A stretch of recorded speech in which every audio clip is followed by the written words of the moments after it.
explain the concepts today. For some topics I will share you the page from Google, and for something I'm going to explain orally, but you could able to understand. Okay, நமக்கு pending இருக்கிற topic அப்படின்னு பார்த்தோம்னா ஒன்று வந்து income tax returns. So income tax returns அப்படின்னா என்னன்னு தெரியுமா?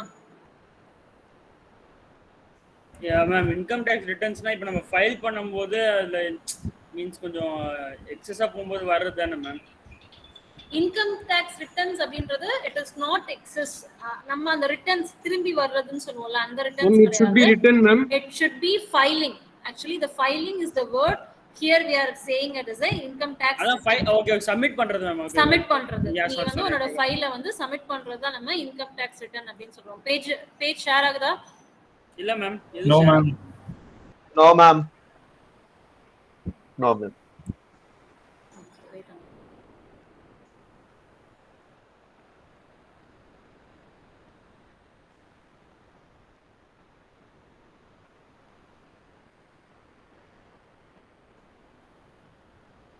I think now it's sharing, right? Yes ma'am. Okay. So இது வந்து உனக்கு அப்படியே அதுல பார்த்தா உனக்கு ஈஸியா இருக்கும் அப்படின்றதுனால, பிகாஸ் இது எல்லாத்தையுமே பிபிடில கன்வெர்ட் பண்ண முடியாது. ஸோ அதனால தான் அப்படியே அந்த வெப்பேஜ் உனக்கு ஷேர் பண்றேன் நான். ஸோ இன்கம் டேக்ஸ் டிபார்ட்மெண்ட்டோட அவங்களோட வெப்பேஜ் தான் உனக்கு ஷேர் பண்றேன் நான். We are having both offline and online filing. நம்ம இன்கம் டேக்ஸ் ரிட்டர்ன் வந்து சப்மிட் பண்றது ஆஃப்லைன்லயும் பண்ணலாம், ஆன்லைன்லயும் பண்ணலாம். So we are available with e-filing also. But for everything, for both the process, we need some documents, step-by-step process we have. But நீங்க இவ்வளோ டீடைல்டாக உன்னோட எக்ஸாம்ஸில் எழுதணும்னு அவசியம் இல்லை. உன்னோட எக்ஸாம் கண்டென்ட் நான் பிடிஎஃப் கொடுக்கும்போது அதை கன்சைஸ் பண்ணி கொடுத்துருப்பேன். ஸோ நீ அதை மட்டும் எழுதுனா போதும். For a general knowledge you just understand this concept, that's it. So e-filing of ITR, income ITR is nothing but income tax returns. Okay. So two ways la nama pandrom. One is offline.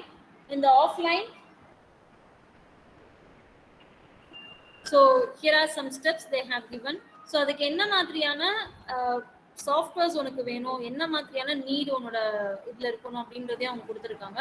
So form download பண்றதுக்கு அந்த ஃபார்மை நீ fill பண்றதுக்கு உனக்கு தேவையான system requirements அவங்க mention பண்ணிருக்காங்க. So Java and XL வந்து கம்பல்சரியா வேணும். அதுலயும் அவங்க சில பர்டிகுலர் வெர்ஷன்ஸ் வந்து மென்ஷன் பண்ணிருக்காங்க. ஓகேடா பக்கா. எவ்வளோடா? 25 rupees தான் மேம். பரவாயில்லை. இல்ல இல்ல I will give it. Wait இருக்கும். நான் இது நாம கொடுக்கறேன் சொல்லுங்க. அதெல்லாம் மேம்க்கு நாங்க தான் கொடுப்போம். நான் ஷேர் பண்ணுறேன்னு நினைச்சுக்கோங்க. It's all good. Thank you. Abhi ma'am இல்ல, உங்களுக்கு leave. She is not feeling well. Morning தான் லீவ் சொன்னாங்க. பிஜே சார் அசல தான். பிஜே சார் எஃப்எஸ் சார் இருப்பாங்க. So these are the basic requirements you need in your systems. Right. Idea form. So already நான் சொன்ன மாதிரி நம்ம வந்து ஆன்லைன்ல என்ன பண்ணிக்கலாம், நம்ம டாக்ஸ் கால்குலேஷன் பண்ணிக்கலாம். அந்த ஸ்லைட்ஸ் வந்து ஏற்கனவே நான் ஷேர் பண்ணியிருந்தேன், எப்படி நீ கால்குலேட் பண்ணணும் under 5 heads of income. So அதை யூஸ் பண்ணி நீ கால்குலேட் பண்ணிட்டு அதை நீ என்ன பண்ணிக்கணும், எக்ஸல்ல ஜென்ரேட் பண்ணி சேவ் பண்ணிக்கணும். சரியா? Then you have to use your PAN number as a ID, user ஐடியா யூஸ் பண்ணிட்டு அதுல இருக்க கேப்சா கோட் வந்து ஃபில் பண்ணணும். தென் லாகின் பண்ணிட்டு you have to do the process how they have mention. ஓகேவா? ஸோ அதுல வந்து பேன் நம்பர் ஆட்டோமேட்டிக்கா உன்னோட ஐடி கொடுக்கும் போது அது ஆட்டோமேட்டிக்கா ஜென்ரேட் ஆயிடும். I mean it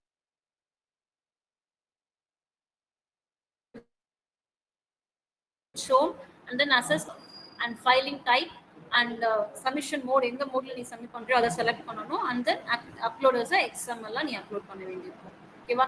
this is the offline process and online process, both we are having. There will be some minor changes between the offline and online. Okay, so இது ரொம்ப டீடைலா உனக்கு தேவையில்லை. உனக்கு இது ரிட்டர்ன்ஸ்னா என்னன்றது தெரிஞ்சா போதும். இவ்வளோ டீடைலா நீ எழுத போறது கிடையாது. ஆஃப்லைன் ஆன்லைன் எல்லாத்தையும் நீ எழுத போறது கிடையாது.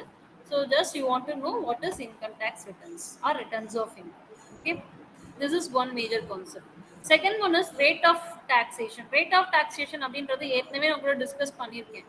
ஸ்லாப் ரேட்ஸ், இன்கம் டேக்ஸ் பொறுத்த வரைக்கும் ரேட்ஸ் ஆஃப் டாக்ஸேஷன் அப்படின்னா ஸ்லாப் ரேட்ஸ் தான்.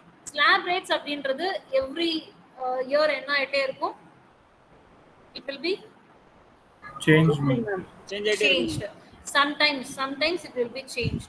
The change பண்றதுக்கான ரீசன் என்ன மேம் டெவலப்பிங் அப்படின்னு பார்த்தோம்னா Economic development. Maybe Economic because development. Of economical situation sometimes வந்து சம்டைம்ஸ் எக்கனாமிக்கல் டெவலப்மெண்ட் இல்லைன்னா நீட் இந்த மாதிரி பேண்டமிக் சுச்சுவேஷன்ஸ்ல டாக்ஸ் வந்து அதிகமா வேணும் அப்படின்னு நினைச்சாங்கன்னா அந்த டைம் வந்து ஸ்லாப் ரேட்ஸ் வந்து இன்க்ரீஸ் பண்ணுவாங்க. So this is actually what the rates of taxation. So நம்ம பார்க்க வேண்டிய கான்செப்ட் என்ன அப்படின்னா one is income tax returns, அது ஆன்லைன் அண்ட் ஆஃப்லைன் மோட் எல்லாத்துலயுமே ஃபைல் பண்ணலாம், ஐடிஆர் அப்படின்னு சொல்றோம். ரெண்டாவது ரேட்ஸ் ஆஃப் டாக்ஸேஷன். இந்த மூணாவது கான்செப்ட் அப்படின்றது என்ன, TDS. TDS is most important concept actually. It was introduced with the aim to collect tax from the source of income. இந்த டிடிஎஸ் அப்படின்றது ஆல்மோஸ்ட் இந்த மாதிரியான ஒரு சேம் கான்செப்ட் பார்த்தோம்னா நம்மளோட ஜிஎஸ்டிலையும் இருக்கும். அஸ் அ பர்சன் இங்க வந்து ஒரு டிடெக்டார் ஒருத்தர் இருக்காரு, டிடெக்டிவ் ஒருத்தர் இருக்காரு. Detector is a person who is make the payment to the particular person. Detector அப்படின்றது யாருக்கு வந்து பேமெண்ட் கொடுக்குறாரோ அவரை தான் நம்ம என்ன சொல்றோம், டிடெக்டார் அப்படின்னு சொல்றோம். the person who is receiving the payment for given the particular work பண்ணி கொடுத்துட்டு பேமெண்ட்டை ரிசீவ் பண்றவரை தான் நம்ம என்ன சொல்றோம் இங்க டிடெக்டி அப்படின்னு சொல்றோம். ஓகேவா? Is it clear? நான் சொல்றது உங்களுக்கு புரியுதா இல்ல இன்னும் ஸ்லோவா போணுமா? புரியுது மேம், புரியுது. ஒரே ஒரு தடவை சொல்லுங்க மேம், எனக்கு கொஞ்சம் நெட் கட் ஆயிருச்சு மேம், பாதி நீங்க சொல்றது கட் ஆயிருச்சு. So TDS is nothing but tax deducted at source. அதான் நம்ம TDS அப்படின்னு சொல்றோம். இங்க ரெண்டு பர்சன் இருக்காங்க, ஒன்னு வந்து டிடெக்டர், இன்னொன்னு வந்து டிடெக்டி. Okay, the director is a person who is liable to make payment to any other person for completed a specified work. இப்போ நான் வந்து ஒருத்தருக்கு work பண்ணி கொடுக்குறேன் அப்படின்னா I am the deductee. The person who is making the payment, he is the deductor. Is it clear now? Yes ma'am. Okay. இப்போ அவங்க எனக்கு பேமெண்ட் கொடுக்கும்போது என்ன பண்ணுவாங்க, அதுக்கான அந்த பேமெண்ட்கான டாக்ஸ் என்ன பண்ணிப்பாங்க, டிடெக்ட் பண்ணிப்பாங்க. ஓகேவா? Yes ma'am. எனக்கு பேமெண்ட் கொடுக்குறவர் எனக்கான பேமெண்ட்டை செட்டில்மெண்ட் பண்ணும்போது அதுல இருந்து one actual percentage of tax TDS எவ்வளவோ அந்த டிடிஎஸ் பெர்சன்டேஜ் என்ன பண்ணிப்பாங்க, டிடெக்ட் பண்ணிப்பாங்க. டிடெக்ட் பண்ணிட்டு பேலன்ஸ் இருக்க அமௌண்ட்டை மட்டும் என்ன பண்ணுவாங்க, என்கிட்ட பே பண்ணுவாங்க. அண்ட் த டிடெக்டட் அமௌண்ட் வந்து என்ன பண்ணுவாங்க, they will remit it into the account of the central government. Central கவர்மெண்டோட அக்கௌண்ட்ல என்ன பண்ணுவாங்க, அந்த அமௌண்ட்டை ட்ரான்ஸ்ஃபர் பண்ணிடுவாங்க. Is it clear? Yes ma'am. இப்போ இங்க क्वेश्चन என்ன அப்படின்னா, இப்போ நான் பே பண்ண இன்கம் வந்து சம்டைம்ஸ் ரொம்ப it may not come under tax. அதுக்கு டாக்ஸ் பே பண்ற அளவுக்கு அது ஒரு பெரிய அமௌண்ட்டா இல்லாம இருக்கலாம். ஏன்னா we are having a limit, right? Income tax வந்து ஒரு ஒரு பர்டிகுலர் இண்டிவிஜுவல் வந்து இவ்வளோ இன்கம் ஏர்ன் பண்ணலான்றது ஒரு லிமிட் ஸ்லாப் ரேட் இருக்கு.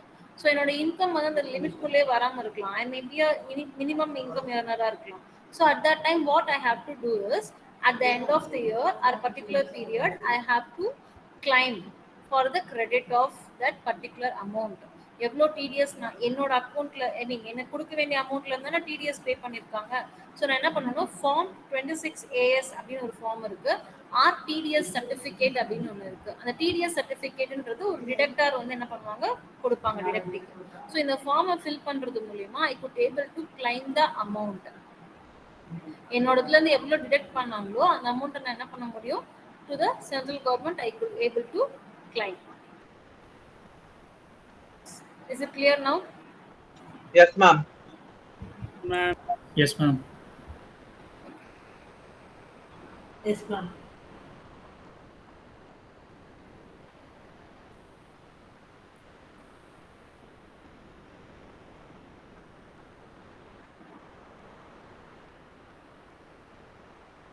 So we are having e-payment method for the tax deduction and source TDS. It is mandatory for the e-payment.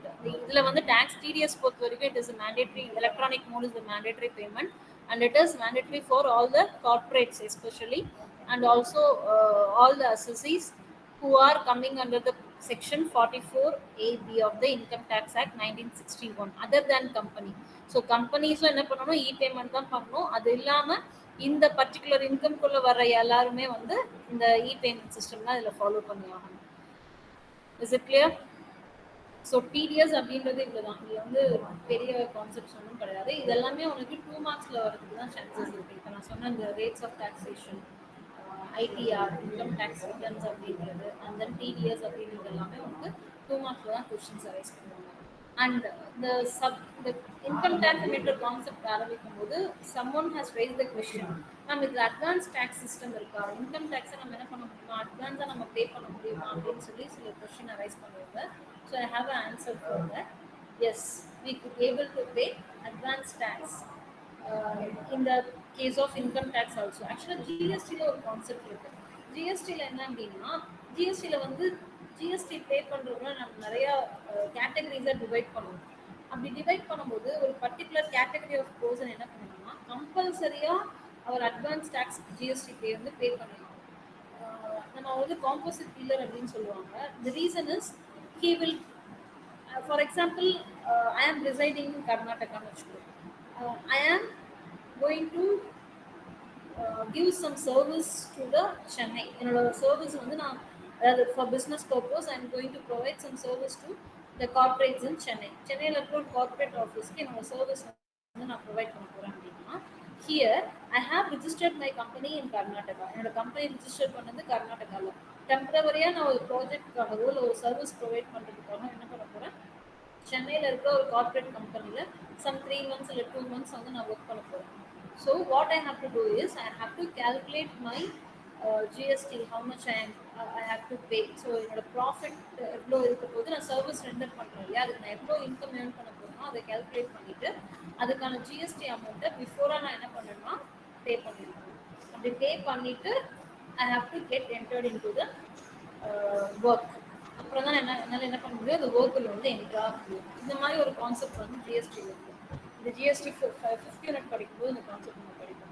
So the same way the advance tax is possible in the income tax also. Okay, so year endல அதாவது நம்ம எப்பவுமே assessment இயர்ல தான் calculate பண்ணுவோம். Financial இயர்க்கான tax எவ்வளோ பே பண்ணணுன்றத assessment இயர்ல calculate பண்ணுவோம் இல்லையா, அதுக்கு பதிலா அப்போவே before that it self we could able to pay. அது எப்படி பண்ணணும் அப்படின்னா, எனக்கு எவ்வளோ இன்கம் வரப்போகுதுன்றத நான் முன்னாடியே என்ன பண்றேன், அசஸ் பண்றேன். Okay, so advance tax is nothing but an income tax paid in advance for the income earned in a particular financial year. Here tax is to be paid when the income is earned.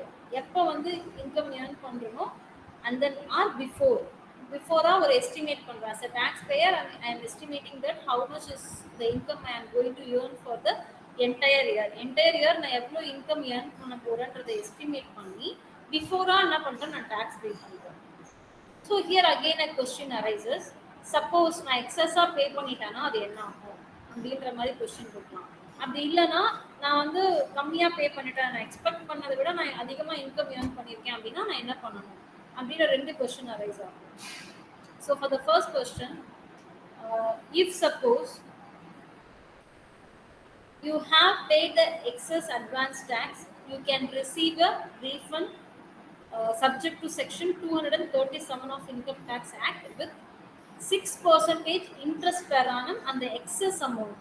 நீ எவ்வளோ amount எக்ஸஸாக பே பண்ணியிருக்கியோ அந்த அமௌண்ட்டுக்கு 6% இன்ட்ரெஸ்டோட உனக்கு என்ன ஒரு refund வரும். அந்த அமௌண்ட்டை நீ என்ன பண்ணிக்கலாம், கிளைம் பண்ணிக்கலாம். ப்ராப்பர் டாக்குமெண்ட் சப்மிட் பண்ணிட்டு I have paid this much income tax in advance, but actually I have received this much income, so this much excess amount is with the central government, so I am going to claim this அப்படின்னு சொல்லி உனக்கு தேவையான documents நீங்க பண்ணிட்டு under section 237 படி நீ என்ன பண்ணலாம், அதை கிளைம் பண்ணலாம். அது உனக்கு எப்படி ரிட்டர்ன் ஆகும் அப்படின்னா, அந்த எக்ஸஸ் அமௌண்ட்டுக்கு பெர் ஆனம் 6% இன்ட்ரெஸ்ட் ரேட்டோட உனக்கு அந்த மணி வந்து ரிட்டர்ன் ஆகும். ஓகே, இது கிளியர்? Yes ma'am.